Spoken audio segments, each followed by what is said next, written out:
Class 12th business studies में chapter number 1 है हम लोग का nature and significance of management. इस चैप्टर के अंदर में टोटल हम लोग को 10 टॉपिक पढ़ना है। कौन कौन सा 10 टॉपिक मालूम है? इस पूरे चैप्टर के अंदर में टोटल 10 टॉपिक है। ये पूरा चैप्टर 10 टॉपिक में डिवाइडेड है। सबसे पहले हम लोग को पढ़ना है मीनिंग ऑफ मैनेजमेंट। मैनेजमेंट क्या होता है, मैनेजमेंट का ऑब्जेक्टिव क्या है, मैनेजमेंट का फीचर, मैनेजमेंट का इंपॉर्टेंस क्या है, मैनेजमेंट का नेचर कि whether management is an art, whether management is a science, whether management is a profession, ये पढ़ना है। फिर एक हम लोग को पढ़ना है level of management, top level management, middle level management और एक है लोअर लेवल मैनेजमेंट। 6 तो ये हो गया, मतलब मैनेजमेंट का मीनिंग, मैनेजमेंट का ऑब्जेक्टिव, मैनेजमेंट का इंपॉर्टेंस, मैनेजमेंट का features, nature of management and level of management. ये 6 टॉपिक हो गया। इसके बाद एक और है कोऑर्डिनेशन। ठीक है, ऐसे तो मैनेजमेंट में 5 फंक्शंस होते हैं, प्लानिंग, ऑर्गेनाइजिंग, स्टाफिंग, डायरेक्टिंग और कंट्रोलिंग। इन सारे फंक्शंस को बाइंड करने वाला भी एक फंक्शन है जो क्या है, कोऑर्डिनेशन। तो कोऑर्डिनेशन का मीनिंग पढ़ना है, कोऑर्डिनेशन का हम लोग को इंपॉर्टेंस पढ़ना है और कोऑर्डिनेशन का मीनिंग पढ़ना है, कोऑर्डिनेशन का इंपॉर्टेंस पढ़ना है। ठीक है, एसेंस ऑफ कोऑर्डिनेशन पढ़ना है। तो टोटल 10 टॉपिक में ये पूरा चैप्टर हम लोग का डिवाइडेड है। सबसे पहले स्टार्ट करते हैं हम लोग अपना मीनिंग से कि मैनेजमेंट का मतलब क्या होता है। ये जो इंट्रोडक्शन है ना, यहाँ से यहाँ तक तो सिर्फ मैनेजमेंट के बारे में डिस्कशन किया है कि मैनेजमेंट हर तरह के ऑर्गेनाइजेशन में चाहिए, चाहे ऑर्गेनाइजेशन बड़ा है, चाहे ऑर्गेनाइजेशन छोटा है, चाहे वो प्रॉफिट ऑर्गेनाइजेशन है, चाहे नॉन प्रॉफिट ऑर्गेनाइजेशन है, चाहे वो सर्विस सेक्टर में काम कर रहा है, चाहे किसी चीज का मैन्युफैक्चरिंग का काम कर रहा है, मतलब स्कूल का मैदान हो चाहे जंग का मैदान हो, मैनेजमेंट तो हर जगह चाहिए। तो सर सबसे पहले तो ये जानना चाहिए ना कि मैनेजमेंट क्या होता है, तब तो हम वो बोलेंगे कि हाँ मैनेजमेंट हर जगह चाहिए। पहले तो हमें पता होना चाहिए कि मैनेजमेंट का मतलब क्या होता है। तो मैनेजमेंट एक ऐसा वर्ड है जो हम लोग डेली लाइफ में यूज करते हैं। पहले बुक का डिफिनेशन में नहीं जाते कि मैनेजमेंट के बारे में बुक में क्या लिखा हुआ है, हमारे सिलेबस में क्या लिखा हुआ है। मैनेजमेंट को रिलेट करो कि तुम अपने रियल लाइफ में, डेली लाइफ में इस मैनेजमेंट का वर्ड कहाँ यूज करते हो, तो तुमको तुरंत समझ में आएगा। हम लोग अपने लाइफ में मैनेजमेंट वर्ड कहाँ पर यूज करते हैं? हम लोग बात करते समय कई बार मैनेजमेंट वर्ड यूज करते हैं।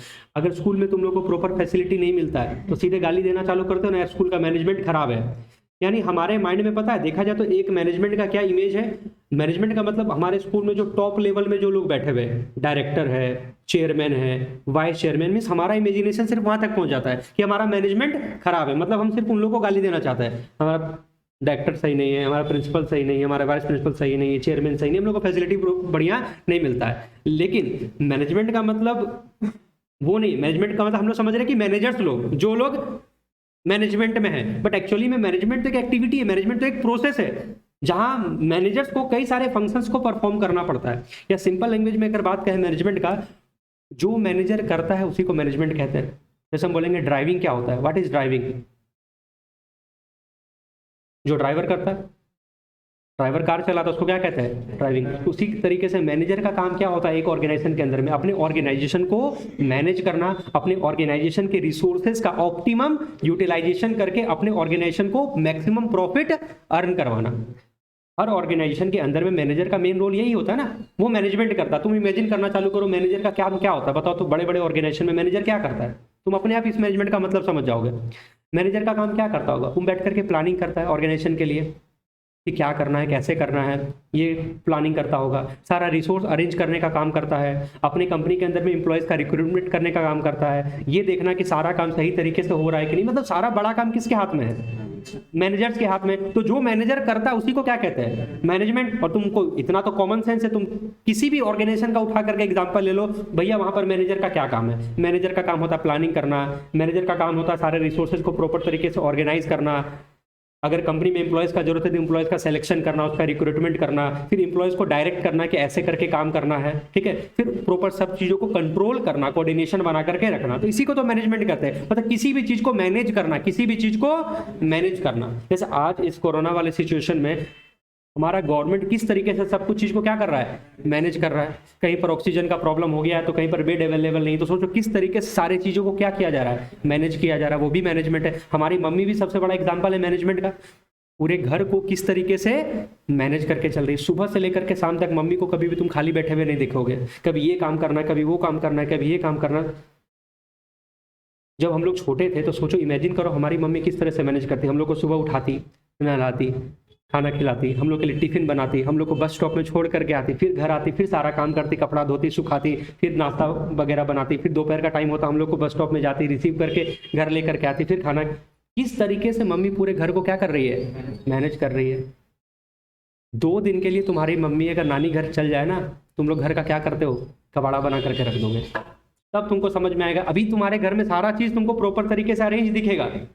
तुम स्कूल जाते हो, ठीक है, तो स्कूल से वापस आते हो, तुमको घर पूरा क्या रहेगा, अरेंज दिखता है। लेकिन 2 दिन के लिए अगर तुम्हारी मम्मी बीमार पड़ जाए, या 2 दिन के लिए मम्मी कहाँ चल जाए, नानी घर, तुम्हारे भरोसे घर छोड़ करके, घर को तो तुम क्या बना दोगे पता नहीं, कौन सामान कहाँ फेंका हुआ मिलेगा उसका कोई ये नहीं है। तो मैनेजमेंट का मतलब क्या, कोई भी चीज को प्रॉपर तरीके से मैनेज करना। बट यहाँ पर तो हम सब चीज बिजनेस के टर्म में बात करेंगे, हम लोग तो कोई डेली लाइफ का तो बात नहीं कर रहे। अब जैसे अगर स्टूडेंट का एग्जांपल हो, तुम बोलोगे सर मेरे को बोर्ड में 100 आउट ऑफ 100 लाना है, तो खाली इमेजिन कर लेने मात्र हो जाएगा कि सर हम तो बस सोच लिए। एक वो कहावत है ना, कोई किसी भी चीज को अगर पूरी शिद्दत से चाहो तो पूरी कायनात उनसे मिलाने की कोशिश करती है, साजिश करती है। तो खाली सोच लेने से होगा कि काम करना होगा। तो तुम इमेजिन किए कि ठीक है हम टारगेट सेट किए, एक स्टूडेंट क्या करेगा अपने लाइफ में भी टारगेट सेट करेगा कि हमको बोर्ड एग्जाम में इतना मार्क्स स्कोर करना है। तो उसके लिए उसको प्रॉपर क्या करना होगा, प्लानिंग करना होगा ना।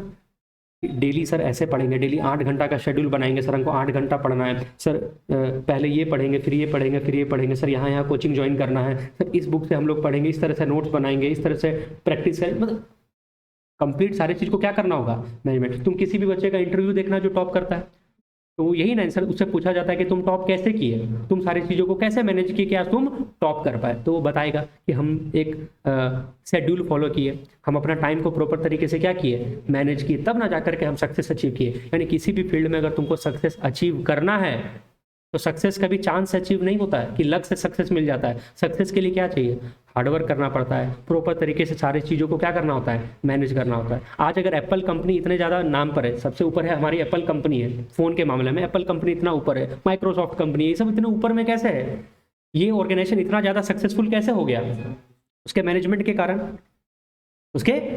कारण, प्रॉपर प्लानिंग के कारण, सारे चीज़ को प्रॉपर तरीके से कंट्रोल कर रहा है, टाइम पर डिसीजन लेना, स्ट्रेटेजी बनाना, इसी के कारण ना। तो मैनेजमेंट ही है जो किसी भी एक ऑर्गेनाइजेशन को सक्सेसफुल बनाता है।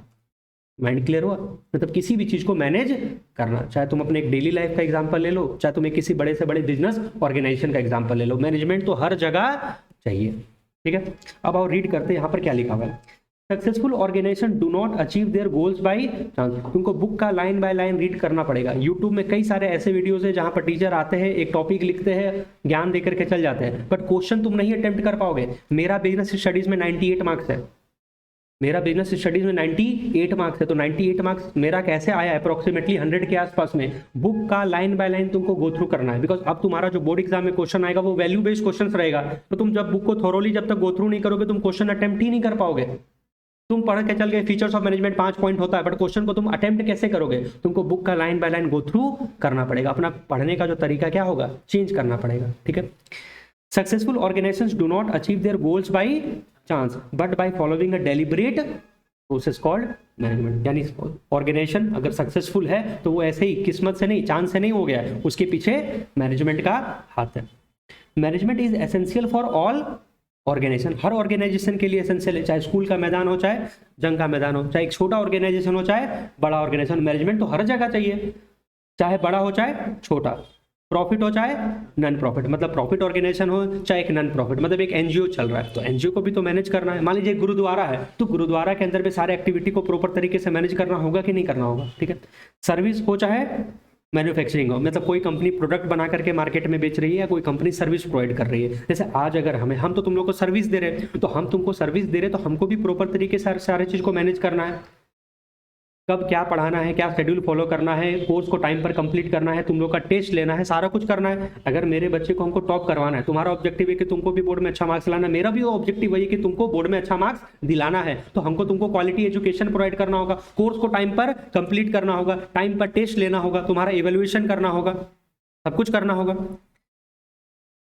Management is necessary so that individuals make their best contribution towards group objective. क्योंकि एक ऑर्गेनाइजेशन, देखो ऑर्गेनाइजेशन क्या होता है, ग्रुप ऑफ पीपुल जो मिल करके काम कर रहे हैं एक ऑब्जेक्टिव को पूरा करने के लिए। अगर एक ही बंदा कोई काम कर रहा है तो वहां पर मैनेजमेंट का कोई बात नहीं हो रहा, वो तो सारा चीज अपने हिसाब से करेगा। लेकिन जहां पर 10 लोग मिल करके कोई चीज को काम को कर रहे हैं तो उनके एक्टिविटी को क्या करना होगा, मैनेज करना होगा।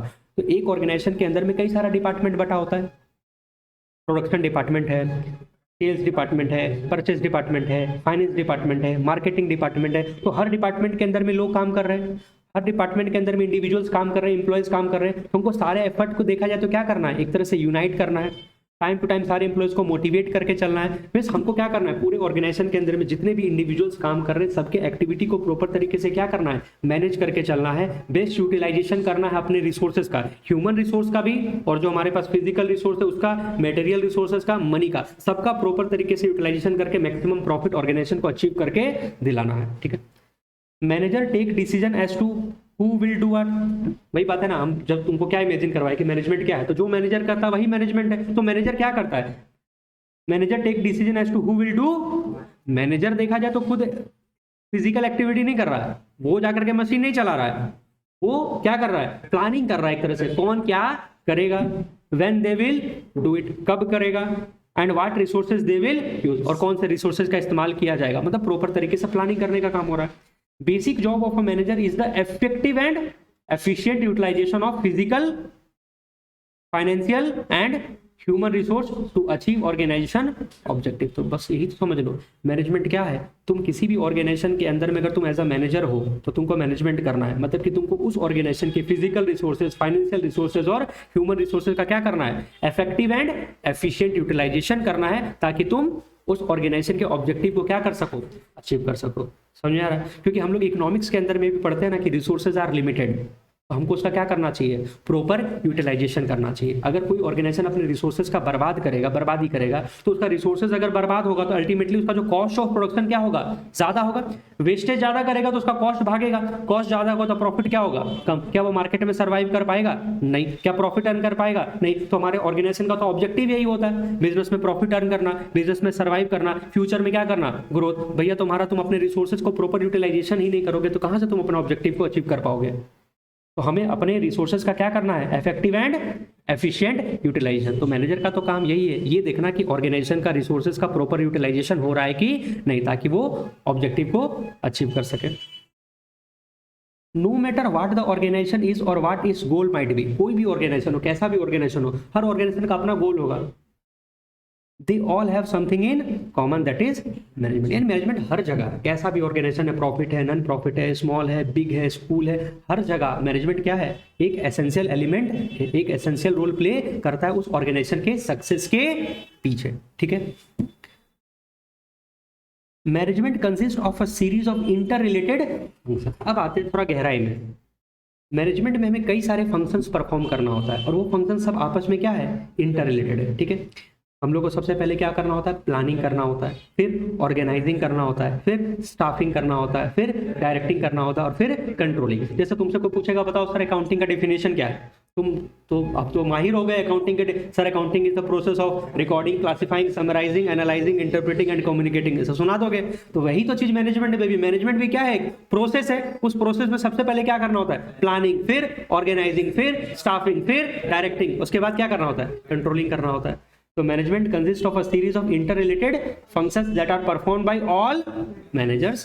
For example, managers have to plan the objective। सबसे पहले प्लान करना कि हमारा ऑर्गेनाइजेशन का ऑब्जेक्टिव क्या है। जैसे एक स्कूल है तो स्कूल का ऑब्जेक्टिव क्या है, क्वालिटी एजुकेशन प्रोवाइड करना। एक हॉस्पिटल है तो अपने पेशेंट को प्रॉपर मेडिकल फैसिलिटी प्रोवाइड करना। ठीक है। ऑर्गेनाइज रिसोर्स, और फिर उस ऑब्जेक्टिव को अचीव करने के लिए प्रॉपर तरीके से रिसोर्स का ऑर्गेनाइज करना, organise resources to achieve that objective. जैसे स्कूल है तो स्कूल वाला क्या करेगा, क्वालिटी एजुकेशन प्रोवाइड करेगा। तो क्वालिटी एजुकेशन प्रोवाइड करने के लिए उसको टीचर्स हायर करने होंगे, रिसोर्सेज चाहिए होगा। स्कूल के अंदर में लाइब्रेरी होगा, लाइब्रेरी के अंदर में प्रॉपर बुक्स वगैरह होंगे। मतलब तुम्हारे पास रिसोर्स होगा ना, कोई भी काम को करने के लिए तुम्हारे पास क्या जरूरी है, रिसोर्स चाहिए, तुम्हारे पास इंफ्रास्ट्रक्चर चाहिए। एजुकेशन प्रोवाइड करना है तो एजुकेशन प्रोवाइड करने के लिए हमें रिसोर्स चाहिए। रिक्रूट एंड सेलेक्ट एम्प्लॉयज, फिर टीचर्स को हायर किया जाएगा मार्केट से, अच्छे अच्छे टीचर्स को, क्वालिटी टीचर्स को हायर किया जाएगा। बट स्कूल का प्रॉब्लम आज के डेट में यही है, स्कूल वाला खाली बीएड देख करके टीचर को अपॉइंट करता है। बेसिक रिक्वायरमेंट क्या है, बीएड देख करके टीचर को अपॉइंट कर लेता है। अब वो टीचर में बीएड कर लिया लेकिन वो अपने सब्जेक्ट में एक्सपर्ट नहीं है, वो सब्जेक्ट में एक्सपर्ट नहीं है, तो क्या वो क्वालिटी एजुकेशन दे पाएगा। तो सारे स्कूल का तो कहानी यही हो रहा है, वो क्वालिटी टीचर्स को अपॉइंट कर ही नहीं रहा, वो सिर्फ क्या देख रहा है, बीएड देख रहा है। तो एक बीकॉम एमकॉम करके अगर मान लीजिए टीचर किसी भी तरह से स्कूल में एडमिशन ले लेता तो उतना क्वालिटी एजुकेशन नहीं दे, मतलब जो क्वालिटी मिलना चाहिए बच्चे लोग को आज के डेट में वो प्रैक्टिकली क्वालिटी नहीं मिल रहा है। तभी ना बच्चे ट्यूशन भाग रहे। ट्यूशन बच्चे क्यों जा रहे हैं? अगर स्कूल के अंदर में, सिंपल सा एक बात है, स्कूल के अंदर में अगर किसी बच्चे को क्वालिटी एजुकेशन अगर आज के डेट में मिलेगा तो क्या वो डबल पैसा खर्च करेंगे माँ बाप का? भैया पैसा किसी को नहीं काट रहा है, स्कूल में प्रॉपर फैसिलिटीज नहीं मिल रहा, तभी बच्चे किसके तरफ मूव कर रहे हैं? कोचिंग की तरफ। तो हमें तो अच्छा है, मेरा देखा जाए तो फायदा है। स्कूल वाला खराब पढ़ा रहा तो मेरा कोचिंग चल रहा है, स्कूल वाला खराब पढ़ा रहा तभी तो मेरा कोचिंग क्या हो रहा है? चल रहा है। ठीक है। Recruit and select employees who can implement these objectives, giving direction, फिर उनको टाइम टू टाइम डायरेक्शन देना, उनके साथ कम्युनिकेट करना एंड उनको मोटिवेट करना। क्योंकि देखो ह्यूमन बीइंग है ना, उनको जब तक मोटिवेशन नहीं मिलता रहेगा तब तक वो काम नहीं करेंगे। उनको टाइम टू टाइम थोड़ा सा एनर्जी चाहिए to achieve objective effectively and efficiently and ultimately checking whether everything is going as per plan or not। और मैनेजमेंट का काम सिर्फ इतना नहीं होता कि एक प्लान बना करके दे दिए, देखना कि काम प्लान के हिसाब से हो रहा है कि नहीं। कभी कभी हम लोग सुनते हैं ना कि अरे मैनेजमेंट आने वाला है, इंस्पेक्शन करने आने वाला है। क्यों आने? मैनेजमेंट ऊपर लेवल पर प्लान बना दिया, सारे टीचर्स को काम सौंप दिया गया कि ऐसे ऐसे करना है, ये पढ़ाना है, वो पढ़ाना है। फिर एक्चुअली में वो पढ़ा रहा है कि नहीं पढ़ा रहा है? बच्चे का फीडबैक लेने के लिए आता है, तो बच्चे का फीडबैक लेना जरूरी है। क्यों? ताकि सारा कुछ ऑर्गेनाइजेशन में जैसा सोचा गया था वैसा चल रहा है कि नहीं चल रहा है। सारा समझ में? इसलिए हड़बड़ा करके नहीं कि बस चैप्टर स्टार्ट किए सीधे सर मैनेजमेंट का डेफिनेशन पढ़ाइए, इंपॉर्टेंस पढ़ाइए, कैरेक्टरिस्टिक्स पढ़ाइए। तुम्हारे माइंड में कुछ इमेजिनेशन गया ही नहीं मैनेजमेंट के बारे में, तब तक तुम चैप्टर को नहीं पढ़ पाओगे। तो वीडियो भले हमारा बड़ा बन जाएगा लेकिन क्वालिटी वीडियो रहेगा। खाली कोर्स खत्म करना होगा तो 10 मिनट के अंदर में पूरा चैप्टर हम पढ़ा सकते हैं, क्योंकि हर क्वेश्चन को याद करने का मेरे पास क्या है, ट्रिक्स भी बना हुआ है। ठीक है। However the time spent by manager in different function, हाँ प्लानिंग में ज़्यादा टाइम लगता है, मतलब अलग अलग फंक्शन है, प्लानिंग है, ऑर्गेनाइजिंग है, स्टाफिंग है, डायरेक्टिंग एंड कंट्रोलिंग है। तो किसी फंक्शन में टाइम ज्यादा भी लगता है, किसी फंक्शन में टाइम कम लग सकता है। मतलब कोई मैनेजर ज्यादा टाइम दे रहा है किसी काम में, कोई मैनेजर का टाइम कम लग रहा है। Manager eight top level spend more time in, top level में जो लोग बैठे हुए रहते हैं, सीईओ हो गए, कंपनी के चेयरमैन लोग हो गए, इन लोग का काम ज्यादा है, टाइम ज्यादा लगता है किस चीज में? प्लानिंग करने में, रिसोर्सेज का ऑर्गेनाइज करने में। देन द मैनेजर एट, जो लोअर लेवल पर मैनेजर्स काम करते हैं उनका ज्यादा वर्कलोड नहीं होता जी, लेकिन जो टॉप लेवल पर काम रहते हैं उनका वर्कलोड भी ज्यादा है। If we see real life example, ये सब पढ़ना चाहो तो पढ़ लो। If we see real life example, Shiv Nadar of HCL enterprise perform all this function, so is Nusli Wadia of Bombay Dyeing, Bill Gates of Microsoft, इतने बड़े बड़े एंटरप्रेन्योर लोग हैं, Indra Nooyi of PepsiCo and principal of your school. ये सब क्या कर रहे हैं? कहीं ना कहीं तरीके से अपने ऑर्गेनाइजेशन को मैनेज कर रहे हैं। एक दो टॉपिक पढ़ लो क्योंकि ये तो इंट्रोडक्शन हुआ।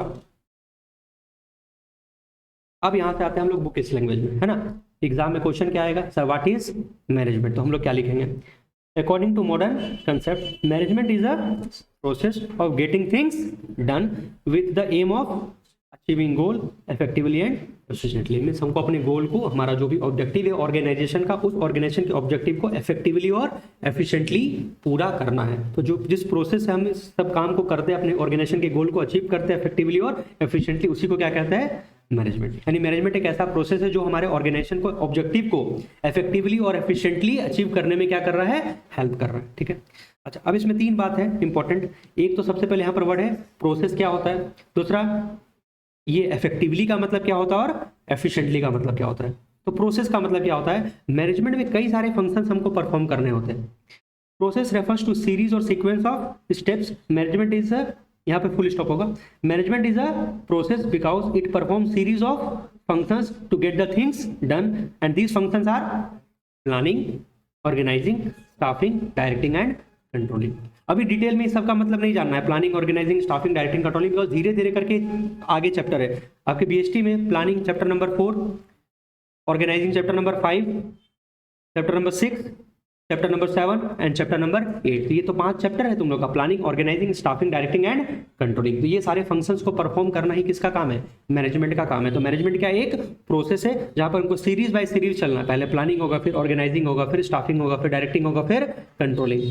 कंट्रोलिंग के बाद खत्म हो जाएगा क्या? नहीं, फिर स्टार्ट होगा साइकिल, फिर planning, organising, staffing, directing, controlling, और ये चलता रहेगा। इसका मतलब एक फीचर तो समझ में आ गया, मैनेजमेंट क्या है? एक कंटिन्यूअस प्रोसेस है। तो देखा जाए फीचर पहुंचने से पहले हम मैनेजमेंट के सारे फीचर को पढ़ा चुके हैं। अभी हम लोग एक पॉइंट देखे थे ना, मैनेजमेंट तो हर जगह चाहिए, चाहे स्कूल का मैदान हो चाहे जंग का मैदान हो, मैनेजमेंट तो हर जगह चाहिए। Management is all pervasive. अच्छा, मैनेजमेंट हमारे गोल को अचीव, मैनेजमेंट का अल्टीमेट मकसद क्या है? कि अपने ऑर्गेनाइजेशन के गोल को अचीव करना। तो गोल ओरिएंटेड है, ठीक है, प्रोसेस हो गया। उसके बाद क्या है? इफेक्टिवनेस का मतलब क्या होता है? काम को पूरा करना, काम को टाइम पर कंप्लीट करना, काम को टाइम पर कंप्लीट करना, दैट इज इफेक्टिव। अगर तुम अपना काम को टाइम पर कंप्लीट कर दे, यू आर इफेक्टिव। लेकिन एफिशिएंट तुम तब कहलाओगे जब कम कॉस्ट में तुम काम को कंप्लीट करते हो। मतलब काम तो कंप्लीट होना ही चाहिए, बट तुम्हारा कॉस्टिंग भी क्या आना चाहिए? कम। मतलब ऑप्टिमम यूटिलाइजेशन ऑफ रिसोर्स करना है, मतलब मिनिमम इनपुट से मैक्सिमम आउटपुट जनरेट करना है, बिकॉज मार्केट में तभी तो प्रॉफिट कमा पाओगे। देखो क्या लिखा हुआ है, effectiveness it is concern with doing the right task, completing activities, ये वर्ड पर हाईलाइट रखो, कंप्लीटिंग एक्टिविटीज, अपने टास्क को पूरा करना, and achieving goal. In other words, it is concerned with end result. Being effective or doing work efficiently means finishing the given task or achieving the goal on time. Simple सा बात है, काम को पूरा करना, टाइम पर काम को पूरा करना। कॉस्ट इज रेलिवेंट नहीं है, तुम्हारा खर्चा भले ज्यादा लगाओ, लेकिन काम पर अगर तुम्हारा टाइम पूरा हो गया है, टाइम पर काम तुम्हारा पूरा हो गया, देन यू आर इफेक्टिव, ठीक है। एफिशिएंट कब हो गए? It refers to do the task in the right way, काम को सही तरीके से करना, उसमें पैसा ज्यादा बर्बाद नहीं करना है। That is with minimum cost and optimum utilisation of resource.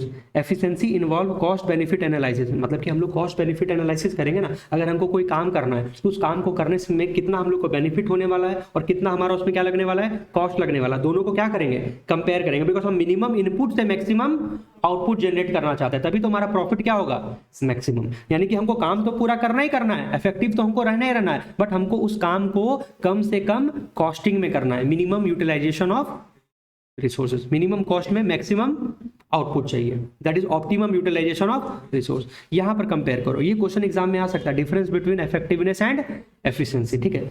Effectiveness का मतलब क्या? It refers to completing the task on time no matter what the cost, काम तुम्हारा टाइम पर कंप्लीट होना चाहिए, पैसे कितने भी लग जाए उसका दिक्कत नहीं है। एफिशिएंसी का मतलब क्या? It refers to completing the task with minimum cost, optimum utilisation of resource and in cost effective manner, पैसे का बर्बादी नहीं करना है।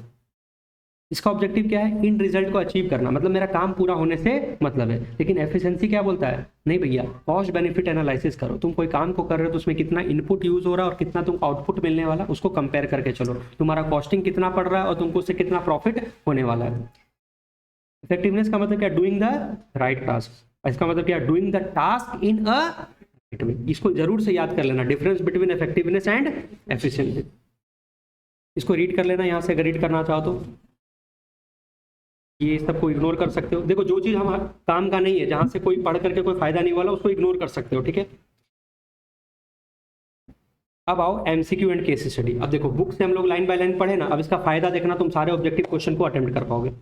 Management has to see that task are completed and goals are achieve, काम हमारा पूरा होना चाहिए, हमारा गोल अचीव होना चाहिए with the least amount of resources at a minimum cost. बताओ, ये किसको हाईलाइट करने का बात कर रहा है? ये एफिशिएंसी को हाईलाइट करने का बात कर रहा है, मतलब काम हमारा पूरा होना चाहिए लेकिन कॉस्टिंग कम पड़ना चाहिए। आ गया? अच्छा, यहाँ पर दोनों बात हो रहा है ना, काम भी पूरा हो रहा है और कम कॉस्ट में। तो identify the two related concept. तो दो कंसेप्ट कौन कौन सा था? Efficiency and effectiveness. तो जब तक तुम उस दोनों को गहराई में नहीं पढ़ोगे, पॉइंट वाइज पॉइंट, तुम फिर कंपेयर नहीं कर पाओगे। Successful organisations do not achieve there goal by, क्या किस्मत से तुम सक्सेस? नहीं, किस्मत तो जरूरी है, बट किस्मत के साथ साथ हर चीज को मैनेज करना जरूरी है, but by following a deliberate process called management, ठीक है। केस स्टडी बहुत जरूरी है। केस स्टडी सारा तुम बुक को लाइन बाय लाइन पढ़ लो, फिर केस स्टडी क्या फाइनेंस आएगा क्या? During festival season ABC limited received a new order of 10,000 mobile phone to be delivered in, ठीक है, सीजन का समय था, ऑर्डर आया, 10 दिन के अंदर में कितना मोबाइल फोन देना है? 10,000। Failing which the contract will be null and void. अगर तुम टाइम पर पूरा नहीं कर पाओगे तो कॉन्ट्रैक्ट क्या हो जाएगा? Null and valid, null and void. ये सब वर्ड तुम पढ़ोगे इंडियन कॉन्ट्रैक्ट एक्ट 1872 लॉ के अंदर में, ये सब वर्ड यूज किया जाता है। वॉइड, वॉइडेबल कॉन्ट्रैक्ट, है ना, ठीक है। मतलब नल एंड वॉइड मतलब जीरो, वो कॉन्ट्रैक्ट वैलिड नहीं रहेगा। To complete this production manager plan to outsource the, अब सोचा कि यार इतना कम समय में काम कैसे होगा, काम करते आउटसोर्स करवा देते हैं, मतलब कुछ काम दूसरे को दे देते हैं, so that order could be delivered on time. The outsourcing result in cost भाग गया, कितना परसेंट था? हम दूसरा को दिए लेकिन मेरा कॉस्टिंग ज्यादा बैठ गया।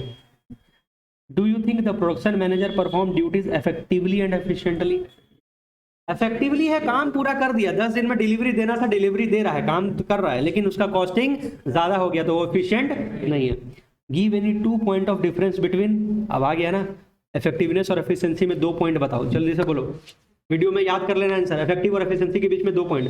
इफेक्टिव क्या बोलता है?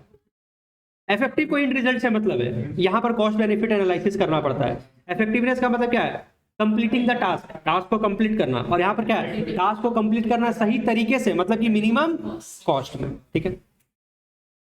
ABC Limited, a garment manufacturing company, set the target production of 100 garments per month at the estimated cost of ₹200 पर गारमेंट। यानी एक मैन्युफैक्चरिंग कंपनी है, उसका जो टॉप लेवल में मैनेजमेंट होगा वो टारगेट सेट कर दिया, अपना ऑब्जेक्टिव बता दिया, हमारे ऑर्गेनाइजेशन में हम लोग को कितना प्रोडक्शन करना है, 100 गारमेंट, 100 शर्ट बनाना है पर मंथ, और एक शर्ट का कॉस्टिंग कितना पड़ना चाहिए? 200 रुपया, ये target. Mohan a worker work double shift में काम कर लिया, एक शिफ्ट में 8 घंटा होता है, डबल शिफ्ट में 16 घंटा काम कराओ, and manufactured around 150 garments but at the estimated cost of ₹230 पर गारमेंट। टारगेट कितने का था? ये बनाया कितना? 150। बनना कितने में था? 200। लगा दिया कितना? अब देखो, क्या ये काम पूरा किया? काम तो पूरा, क्या काम तो ज्यादा ही कर दिया। इफेक्टिव है? एफिशिएंट है? नहीं। क्यों? महंगा हो गया ना। देखो, डबल शिफ्ट में काम करता है तो रेट भाग जाता है, डबल शिफ्ट में काम करेगा तो रेट बढ़ जाएगा। On the other hand, Ravi another worker focus on cost and handle resources very carefully, so he manufactured 90 garments. पूरा टास्क कंप्लीट नहीं कर पाया, 100 का था ना, 90 ही बना पाया, but at the estimated cost of ₹190 पर गारमेंट। कॉस्टिंग तो कम पड़ा, कॉस्टिंग का टारगेट कितना था? 200, ये कितना में बना दिया? लेकिन काम कम हुआ ना, तो संभल करके सोच करके चल रहा होगा, तो काम कम हो गया, 90 बना पाया। इफेक्टिव है क्या? काम पूरा नहीं हुआ। एफिशिएंट है? हाँ। Third worker maintain the balance and achieve target of 100 garments at the estimated, हाँ ये सब समझते हैं हम। टारगेट, जो टारगेट दिया तो टारगेट को पूरा किया, इसका मतलब ये दोनों क्या है? इफेक्टिव भी है और एफिशिएंट भी है। Identify the quality possessed by Ravi, Mohan and what they are lacking. तो रवि में क्या क्वालिटी था? इफेक्टिव था, लेकिन एफिशिएंट नहीं था क्योंकि कॉस्टिंग इसका ज्यादा था। मोहन का इफेक्टिव नहीं है क्योंकि काम पूरा नहीं किया, एफिशिएंट है, कम खर्चे में किया। और वो थर्ड पर्सन जो था, अजय, तो रवि और मोहन का हो गया। What quality is possessed by third worker? Both, he was effective and efficient. Which worker is preferred by management? Obviously third. बताओ, क्या केस स्टडी हार्ड है? नहीं, केस स्टडी बिल्कुल भी हार्ड नहीं है, बट यही है कि तुमको उसको समझना होगा किस तरह से क्वेश्चन आता है। तो बोर्ड एग्जाम में बैठने से पहले यही प्रॉपर प्लानिंग मैनेजमेंट क्या है, हम एग्जाम में बैठने जा रहे हैं तो हम सारा कुछ पहले से ही पढ़ लिए, क्या क्वेश्चन हो सकता है, किस तरह का क्वेश्चन आ सकता है, तुम उतना पहले से पढ़ करके जाओगे तो तुमको कभी केस स्टडी हार्ड नहीं लगेगा। लेकिन हाँ, अगर अचानक से तुमसे अगर कोई क्वेश्चन पूछ दे और तुम ये इफेक्टिव और एफिशिएंट को डिटेल में नहीं पढ़े होगे तब तो तुम मार खा जाओगे, है ना। बस आज का ये लास्ट क्वेश्चन हम लोग और डिस्कस कर लेते हैं, कैरेक्टरिस्टिक्स ऑफ मैनेजमेंट। ठीक है, कैरेक्टरिस्टिक्स ऑफ मैनेजमेंट। तो हम लोग का 2 टॉपिक आज कंप्लीट हो जाएगा। टोटल 10 टॉपिक था इस चैप्टर में, 2 टॉपिक हम लोग का कंप्लीट हो जाएगा, मीनिंग एंड कैरेक्टरिस्टिक्स। मीनिंग हो गया, 3 कैसे? नहीं, वो एक ही में आ जाता। मीनिंग ऑफ मैनेजमेंट हो गया, उसी के अंदर में प्रोसेस, इफेक्टिवनेस, एफिशिएंसी सब आ गया। और सेकंड टॉपिक है कैरेक्टरिस्टिक्स या फीचर्स ऑफ मैनेजमेंट। ठीक है, अब सबसे पहले इसका कैरेक्टरिस्टिक्स तुमको याद करना है। अब देखो, इतने सारे पॉइंट है इसके अंदर में, ठीक है। इस पॉइंट को कैसे याद करोगे? इस पॉइंट को याद करने का तुम्हारे पास अगर कोई ट्रिक है तो वो तुमको लॉन्ग टर्म तक उस आंसर को याद करने में हेल्प करेगा। बिकॉज हम लोग के जब बोर्ड एग्जाम में बैठेंगे तो नहीं भी तो पूरे BST के अंदर में 300-400 क्वेश्चन तुम पढ़ोगे, मान लीजिए छोटे छोटे, कितने आंसर को तुम याद कर पाओगे? तुम्हारे पास एक बेस होना चाहिए कि हाँ, इसका मोटा मोटी ये पॉइंट था। तो देखो, इस क्वेश्चन को याद करने के लिए हमारे पास एक ट्रिक है। ट्रिक क्या है? ट्रिक है, ये याद कर लो, इंडिया में GDP सेंट्रल गवर्नमेंट कैलकुलेट करता है। हम ये नहीं बोल रहे कि स्टेटमेंट सही है। तुम बोलोगे सर क्या पागल बना रहे, GDP सेंट्रल गवर्नमेंट थोड़े कैलकुलेट करता है। हाँ, तो हम वो नहीं तुमको बता रहे कि स्टेटमेंट, हम तुमको आंसर याद करने का ट्रिक दे रहे हैं। इंडिया में GDP सेंट्रल गवर्नमेंट कैलकुलेट करता है, 4 बार बोलना है, याद हो जाएगा। इंडिया में GDP सेंट्रल गवर्नमेंट कैलकुलेट करता है। इंडिया का क्या हो गया? आई, ये क्या हो गया? M, ये हो गया GDP और ये हो गया CG। ये प्रैक्टिस सब याद हो जाएगा। इंडिया में GDP कौन कैलकुलेट करता है? तो सेंट्रल गवर्नमेंट कैलकुलेट करता है। इंडिया का I, में का M, फिर है GDP और फिर है CG। तो कितना वर्ड बन गया?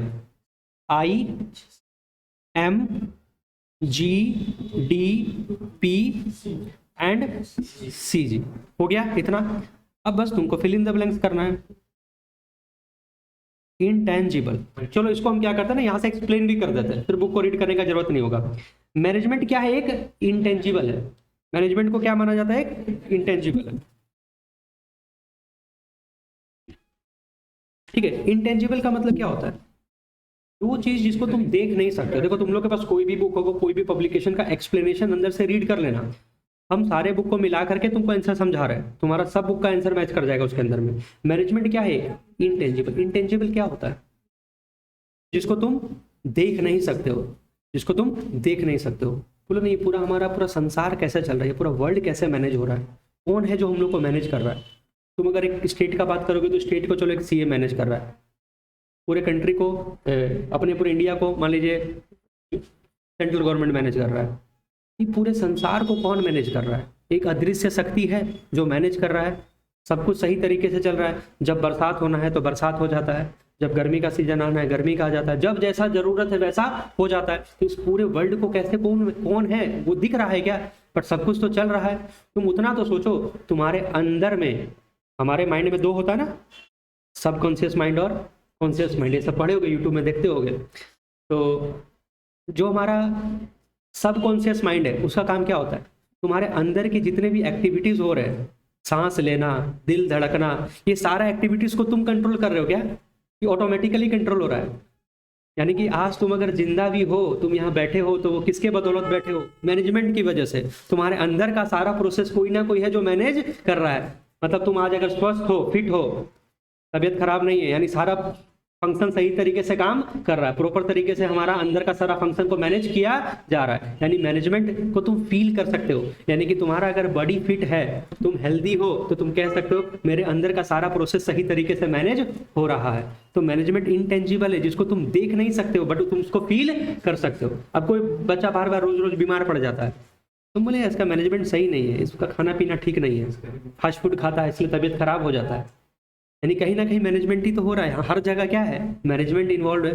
तो अब देखो मैनेजमेंट क्या है? एक इंटेंजिबल है। इंटेंजिबल मतलब जिसको तुम देख नहीं सकते हो बट उसको तुम क्या करोगे? फील कर सकते हो। तुम्हारे घर में सब कुछ चीज अरेंज रहता है, लेकिन अगर तुम्हारी मम्मी 2 दिन के लिए जिनका बीमार हो जाए और या नानी घर चल जाए और तुम्हारे भरोसे पर घर में छोड़ दे, तो क्या होगा? तुम तो तबाही मचा करके रख दोगे। अभी तुमको अपनी मम्मी का इंपॉर्टेंस नहीं समझ में आ रहा, सारा चीज तुमको जगह पर मिल जा रहा है, सारा चीज टाइम पर हो जा रहा है। तुम खाना मांगते हो मम्मी से, खाना मतलब जब सब चल रहा है ना बढ़िया से, तब तुमको उसका इंपॉर्टेंस समझ में नहीं आएगा। मतलब सारा कुछ हो रहा है, मैनेजमेंट अच्छा है, बट तुमको क्या दिख रहा है? वो चीज नहीं। यानी सब कुछ अपने टाइम पर हो रहा है, सब कुछ सही तरीके से। मतलब एक ऑर्गेनाइजेशन के सारे लोग अगर खुश है, सारे एम्प्लॉय भी हैप्पी है, ऑर्गेनाइजेशन अपना ऑब्जेक्टिव भी अचीव कर रहा है, सब कुछ अपने सही तरीके से चल रहा है, तो तुम बोलोगे ना हाँ, इसका मैनेजमेंट क्या है? बढ़िया। कभी कभी मान लीजिए हम लोग कहीं जाते हैं पार्टी, कोई पार्टी अटेंड करने, कोई फंक्शन अटेंड करने जाते हैं, ठीक है, किसी के शादी में गए। अब वहाँ पर क्या होता है? इन्विटेशन था मान लीजिए 8 बजे, अब वहाँ पर हम लोग चलो 8:30 बजे 9 बजे तक पहुंचे, देखे खाना ही खत्म हो गया। तुम बोले यार कैसा मैनेजमेंट है यार, 8 बजे का काट दिया है तो खाना खत्म हो गया। कोई मान लीजिए काट दिया है कि बाराती कितना बजे आने वाला है, 7 बजे, वो आ रहा है कितना बजे? रात का 12 बजे आ रहा है। क्या मैनेजमेंट है भैया? समझ रहे हो? मैनेजमेंट तो हर जगह चाहिए। तो तुम कहीं कहीं पार्टी में जाओ तो पार्टी में जाकर के बड़ा अच्छा लगता है, सब कुछ एकदम सिस्टम से काम हो रहा है, टाइम पर बाराती आया है, खाना पीना सब कुछ सही तरीके से, और किसी के लिए घटा नहीं, सब सब कुछ सेटिस्फाइड है। तो घर आकर के क्या बोलते हैं? वाह अच्छा लगा। मतलब वहाँ का मैनेजमेंट क्या था? सही था। लेकिन अगर खाना नहीं मिलेगा तो क्या करोगे? गाली देकर साला कैसा था, 9 बजे तक खाने खत्म हो गया, आइसक्रीम तो मिला ही नहीं हम लोग को। वहाँ का मैनेजमेंट क्या था? घटिया था। तो मैनेजमेंट क्या है? इंटेंजिबल। सारा काम अगर सही तरीके से हो रहा तो तुम बोलोगे हाँ इसका मैनेजमेंट अच्छा है। लेकिन अगर कहीं पर भी वो एक होता ना चेओस क्रिएट हो जाता है या आपका कंफ्यूजन का माहौल है, तो वो सब क्या है? वहाँ का मैनेजमेंट क्या है? तो वहाँ के एम्प्लॉयज आपस में तुमको हमेशा लड़ते हुए मिलेंगे। वहाँ के एम्प्लॉयज आपस में एक दूसरे के ऊपर ब्लेम देना, एक दूसरे के ऊपर क्या दे रहे हैं? ब्लेम दे रहे हैं। तो मैनेजमेंट क्या है? एक इंटेंजिबल फोर्स जो दिखता नहीं है पर तुम उसको फील कर सकते हो। अगर सब कुछ सही तरीके से चल रहा है मतलब मैनेजमेंट बढ़िया है। एम से मैनेजमेंट एक मल्टी डायमेंशनल है। मैनेजमेंट एक मल्टी डायमेंशनल। मल्टी डायमेंशनल का मतलब क्या होता है? देखो रावण को, देखो रावण का कितना सर था? 10। रावण का कितना सर था, कितना डायमेंशन था? 10। मैनेजमेंट का कितना डायमेंशन है? 3। कौन कौन सा? पाव भाजी, याद कर सकते हैं पाव भाजी। पी से people, management of people. Management of operation and management of work. जब बुक में सीक्वेंस में पहले डब्ल्यू है, वर्क है, फिर पीपुल है, फिर ओ। हमको तो आंसर याद करवाने के हिसाब से बोले, पाव भाजी याद रखोगे ना। अब तुम बोलोगे सर तुम रावण को कभी पाव भाजी खाते हुए देखे हो? तुम्हारा देखो हम इमेजिनेशन कहाँ पहुंचा देंगे। तुम मल्टी डायमेंशनल में सबसे पहले कहाँ पहुंच गए? रावण के पास ना। रावण क्या कर रहा है? Management of people, management of operation, management of work, यानी तुमको हर चीज को मैनेज करना है। तुम्हारे अपने वर्क को मैनेज करना है। वर्क का मतलब क्या होता है? हर ऑर्गेनाइजेशन में एक वर्क परफॉर्म होता है। अब कोई ऑर्गेनाइजेशन है जैसे स्कूल है, स्कूल का वर्क क्या है? एजुकेशन प्रोवाइड करना। तो उसको क्वालिटी हाँ, स्कूल वो एक वो मेम्स आता है ना। स्कूल क्या है? जहाँ पर माँ बाप को लूटा जाता है और बच्चों को लूटा जाता है। नहीं नहीं, वो नहीं बोलना है। स्कूल वो है जहाँ जिसका स्कूल का वर्क क्या है? क्वालिटी एजुकेशन प्रोवाइड करना। तो उसको कंट्रोल करना होगा, उसको प्रॉपर तरीके से मैनेज करना होगा। स्कूल के अंदर जितने लोग काम कर रहे हैं, जितने एम्प्लॉयज काम कर रहे हैं, जितने टीचर्स काम कर रहे हैं, उनको भी क्या करना होगा? मैनेज करके चलना है। पीपुल को भी मैनेज करना है और ऑपरेशंस को भी मैनेज करना है। ये एक्चुअली ऑपरेशंस क्या है? जो हमारा वर्क है, जैसे अगर हमको स्कूल में एजुकेशन प्रोवाइड करना है, तो एजुकेशन प्रोवाइड करने के लिए क्या करना होगा? टीचर्स को जो सिलेबस है वो सिलेबस पढ़ाना होगा। साल में जितने बार एग्जाम्स होते हैं, मंडे टेस्ट होता है, वीकली टेस्ट होता है, हाफ ईयरली होता है, वो सब एग्जाम कंडक्ट करवाना होगा। पेरेंट्स टीचर मीटिंग करना होगा। मतलब एजुकेशन प्रोवाइड करने में कितने सारे और काम करने पड़ते हैं। ऐसा तो नहीं कि क्लास में आए, टीचर पढ़ाए, चल गए। ये एजुकेशन में बहुत सारा चीज आता है। एजुकेशन के अंदर में बच्चों को बहुत सारा चीज करवाया जाता है। स्कूल के अंदर में तुम बहुत सारे एक्टिविटीज में पार्टिसिपेट भी करते हो, वो सब स्कूल के एजुकेशन के अंदर में ही आता है। ठीक है, तो एजुकेशन प्रोवाइड करने के अंदर में बहुत सारे ऑपरेशंस को परफॉर्म करना पड़ता है। तो उन सारे ऑपरेशंस को भी हमको क्या करना है? प्रॉपर तरीके से एग्जामिनेशन कंडक्ट करवाना है, पेरेंट्स टीचर मीटिंग प्रॉपर तरीके से करवाना है, एग्जाम अच्छे तरीके से लेना है, बच्चों को क्वालिटी एजुकेशन प्रोवाइड करना है, सिलेबस को टाइम पर कंप्लीट करवाना है। ये सब उसके अंदर में आता है। तो हमें सब कुछ मैनेज करना है। ऑर्गेनाइजेशन के अंदर में पीपुल को भी मैनेज करना है, ऑर्गेनाइजेशन के अंदर में जो ऑपरेशंस हो रहे हैं है ना, उसको भी मैनेज करना है, और ऑर्गेनाइजेशन का जो मेन वर्क है, काम को भी मैनेज करना है। ठीक है, मैनेजमेंट क्या है? Multi dimensional. जी से गोल ओरिएंटेड है भैया। मैनेजमेंट क्यों? अगर हमारा कोई गोल है, उस गोल को हमको क्या करना है? अचीव करना है। हर ऑर्गेनाइजेशन का अपना गोल होगा। अच्छा, different organisations can have different goals. School का ऑब्जेक्टिव क्या है? स्कूल का गोल है एजुकेशन। तो क्या हॉस्पिटल के अंदर में भी एजुकेशन है? हाँ, पेशेंट आए, चलो बेटा तुमको अकाउंट्स पढ़ाते हैं। नहीं, हर ऑर्गेनाइजेशन का अपना अपना गोल है। कोई शॉर्ट टर्म गोल होता है, कोई लॉन्ग टर्म गोल होता है। तो हर ऑर्गेनाइजेशन का अपना एक गोल होता है, वो क्लियरली स्टेटेड होना चाहिए। मतलब तुमको अपना गोल स्टार्टिंग में पता होना चाहिए। जैसे हम बोलेंगे तुमको बोर्ड में कितना मार्क्स लाना है, तुम बोलोगे सर 90+ लाना है। That is not a clearly goal. ये क्लियर गोल नहीं है। तुमको एग्जैक्ट बोलो सर हमको 95 नंबर लाना है, ये गोल होना चाहिए। सर हमको 100 मार्क्स लाना है, ये होना चाहिए गोल। तुम बोलोगे सर 90+ लाना है, that is not a goal. Goal must be clear, goal must be clear. और हर ऑर्गेनाइजेशन का अपना अपना गोल है। ठीक है, तो और मैनेजमेंट क्या है? उस गोल को अचीव करने के पीछे काम करना। मैनेजमेंट क्या है? एक गोल ओरिएंटेड प्रोसेस है। मैनेजमेंट का मेन क्या है? मैनेजमेंट क्या कर रहा है? जितने भी ऑर्गेनाइजेशन के अंदर में इंडिविजुअल्स काम कर रहे हैं, उन सारे इंडिविजुअल्स के एफर्ट को यूनाइट करके जो हमारा ऑर्गेनाइजेशन का जो मेन ऑब्जेक्टिव है, उस ऑब्जेक्टिव को पूरा करना। ठीक है, डी से क्या है? डायनामिक। डायनामिक का मतलब क्या होता है? लगातार बिजनेस एनवायरनमेंट में चेंज आ रहा है। अभी कोरोना के कारण क्या हो गया? सब कुछ ऑनलाइन हो गया। तो मान लीजिए हम लोग पहले ऑफलाइन पढ़ाते थे, अब अचानक से क्या आ गया? ऑनलाइन। तो अब ऑनलाइन पढ़ाने के लिए हम लोग को थोड़ा टेक्नोलॉजी से भी अवेयर होना पड़ेगा। मोबाइल कैसे कनेक्ट करते हैं, जूम में क्लासेस कैसे लेना है, यूट्यूब में कैसे क्लासेस होता है। तो अब देखो एक स्कूल को भी अडेप्ट होना पड़ गया।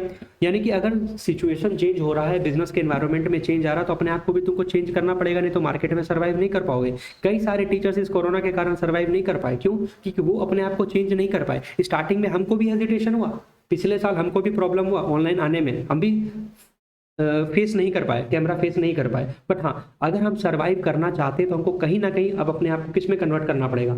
ऑनलाइन में कन्वर्ट करना पड़ेगा। और हम अपने आप को ऑनलाइन में कन्वर्ट किए, आज ऑनलाइन पढ़ा रहे हैं, तो समय के साथ साथ अपने आप को क्या करना होगा? बदलना होगा। हर ऑर्गेनाइजेशन को समय के साथ बदलना होगा। तो स्कूल वाले क्या करेंगे? स्कूल का मैनेजमेंट क्या करेंगे? अपने सारे एम्प्लॉयज को, अपने सारे टीचर्स को समझाएंगे क्या कि अब ऑनलाइन पढ़ाना है, इस तरीके से काम करना है, ये टेक्नोलॉजी होगा। तो अगर वो अपने आप को नहीं उस सिचुएशन के हिसाब से कोप अप कर पाएंगे, तब तो वो फिर मार्केट से क्या हो जाएंगे? आउट हो जाएंगे। तो समय के साथ साथ क्या है? बदलना चाहिए। तो मैनेजमेंट क्या है? एक डायनामिक है। मींस चेंजिंग एनवायरनमेंट के हिसाब से तुमको भी क्या करना होगा? चेंज होना पड़ेगा। पी से परवेसिव। हाँ, मैनेजमेंट तो हर जगह चाहिए, चाहे स्कूल का मैदान हो, चाहे जंग का मैदान हो, बड़ा ऑर्गेनाइजेशन हो चाहे छोटा ऑर्गेनाइजेशन हो, चाहे एक पान गुमटी का एग्जांपल ले लो, चाहे तुम एक बड़ा सा बड़ा मैकडी का एग्जांपल ले लो, हर ऑर्गेनाइजेशन के अंदर में मैनेजमेंट जरूरी है ताकि अपने ऑब्जेक्टिव को अचीव किया जा सके। सी से कंटिन्यूअस प्रोसेस है। लगातार मैनेजमेंट तो ऐसा तो नहीं कि तुम एक बार प्लानिंग करके छोड़ दिए तो काम अपने तरीके से होगा, नहीं, लगातार तुमको उसके ऊपर क्या करना होगा, लगे रहना होगा, प्लानिंग करना होगा, ऑर्गेनाइजिंग करना होगा, स्टाफिंग करना होगा, डायरेक्टिंग करना होगा, कंट्रोलिंग करना होगा, फिर से स्टार्ट हो जाएगा साइकिल प्लानिंग, ये लगातार चलते रहेगा। ऑर्गेनाइजेशन में मैनेजमेंट क्या, एक कंटिन्यूअस प्रोसेस है, चलते रहेगा।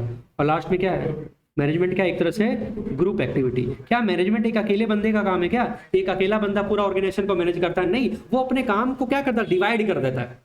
टॉप लेवल मैनेजमेंट में कुछ लोग काम कर रहे हैं, कुछ लोग मिडिल लेवल मैनेजमेंट में काम कर रहे हैं, कुछ लोग लोअर लेवल मैनेजमेंट में काम कर रहे हैं, यानी सबके एफर्ट नहीं तो ऑर्गेनाइजेशन अपना ऑब्जेक्टिव को क्या कर रहा है, अचीव कर रहा है। तो मैनेजमेंट क्या है, ग्रुप एक्टिविटी है। यानी सबसे पहला, अब अगर बोलेंगे आंसर याद करना तो तुम क्या बोलोगे, चलो मेरे साथ याद कर लो एक बार, ठीक है। अंदर का कंटेंट तुम बुक से रीड कर लेना। मैनेजमेंट क्या है, इंडिया में जीडीपी सेंट्रल गवर्नमेंट कैलकुलेट करता है, इंडिया का आय। इंटेंजिबल, मैनेजमेंट क्या है, इंटेंजिबल है, जो दिख नहीं रहा है बट तुम फील कर सकते हो। अगर सब कुछ अपने प्रॉपर तरीके से चल रहा है तो मैनेजमेंट अच्छा है। इंडिया में एम, मल्टी डायमेंशनल, रावण का 10 अर्थ है, लेकिन यहाँ पर कितना, 3 पाव भाजी। पी से management of people, management of operations, management of work. India में जीडीपी, जी से गोल ओरिएंटेड, मैनेजमेंट एक गोल ओरिएंटेड प्रोसेस है, हमें अपने ऑब्जेक्टिव, हमारा जो गोल है ऑर्गेनाइजेशन का उसको अचीव करना है, गोल ओरिएंटेड प्रोसेस है। डी से डायनेमिक, चेंजिंग इन्वायरमेंट के हिसाब से तुमको भी अपने गोल को चेंज करना पड़ सकता है, अपने आप को उसके साथ करना पड़ सकता है। जीडीपी से परवेसिव, हर जगह चाहिए, छोटा ऑर्गेनाइजेशन बड़ा ऑर्गेनाइजेशन कैसा भी परवेसिव है। जीडीपी सेंट्रल गवर्नमेंट, सी से कंटिन्यूअस प्रोसेस, लगातार तुमको ऑर्गेनाइजेशन के अंदर में मैनेजमेंट करना पड़ेगा। और मैनेजमेंट क्या है, ग्रुप एक्टिविटी, ये कोई एक अकेले बंदे का काम नहीं ना, सबको मिल करके ऑर्गेनाइजेशन के ऑब्जेक्टिव को अचीव करना है। So it is a group activity, ठीक है। और अगर वीडियो पसंद आ रहा है तो वीडियो को लाइक जरूर से करें, ठीक है। अब हम लोग मिलते हैं अगले वीडियो में।